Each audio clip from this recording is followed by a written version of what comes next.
কি পাতা? নিম পাতা বিক্রি করুন।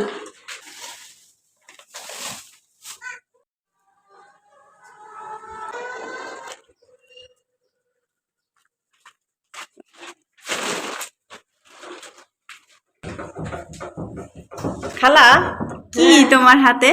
পাতা কি পাতা? নিম পাতা বিক্রি করুন। বিক্রি করবা? রাখো, এখানে রাখো।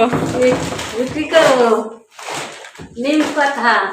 আর কি আছে এর নিম মধ্যে? পাতা। ও বাবা, মাশাআল্লাহ, একদম ফ্রেশ। দেখুন খালা আমাদের জন্য কত পরিশ্রম করে এই পাতাগুলো নিয়ে আসছে। একদমই ফ্রেশ পাতাগুলো। এগুলো গাছ থেকে এইমাত্র পেড়ে তারপরে উনি নিয়ে আসছে আমাদের জন্য। আসলে যে কোনো প্রোডাক্টের কোয়ালিটি নির্ভর করে তার হার্বসের উপরে। আপনি যত ভালো ফ্রেশ হার্বস ব্যবহার করবেন, আপনার প্রোডাক্টের গুণাগুণ তত ভালো হবে।